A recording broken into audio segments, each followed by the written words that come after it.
Hi friends, అందరూ ఎలా ఉన్నారు? బాగున్నారా? నేనైతే బాగున్నానండి.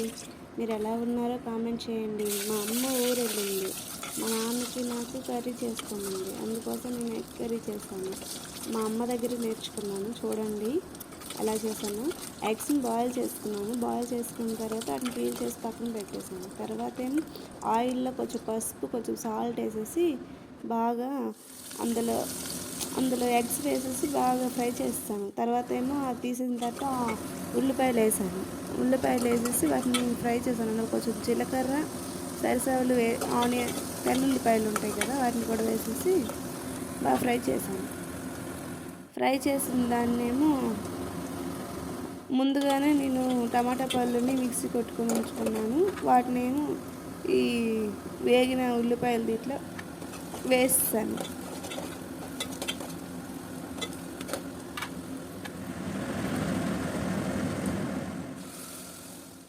ఇందులో పసుపు, కారం తగినంత, ఉప్పు తగినంత, మసాలా స్పూన్ వేసుకున్నాను.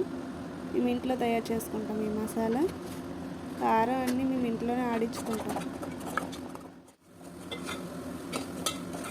అది బాగా వేగిన తర్వాత ఎగ్స్ని వేస్తాను.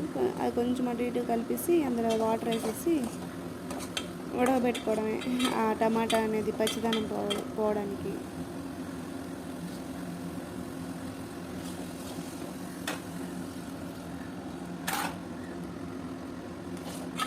నేను మా అమ్మ దగ్గర నేర్చుకున్నాను ఈ ఎగ్ కర్రీ చేయడం. మీరు ఎలా చేస్తారో కామెంట్ చేయండి. మా ఛానల్ని సపోర్ట్ చేయండి. ప్లీజ్ సబ్స్క్రైబ్ చేయండి. ఆల్మోస్ట్ కంప్లీట్ అయిపోయింది. ఇంకా స్టవ్ ఆఫ్ చేసేది. బాయ్.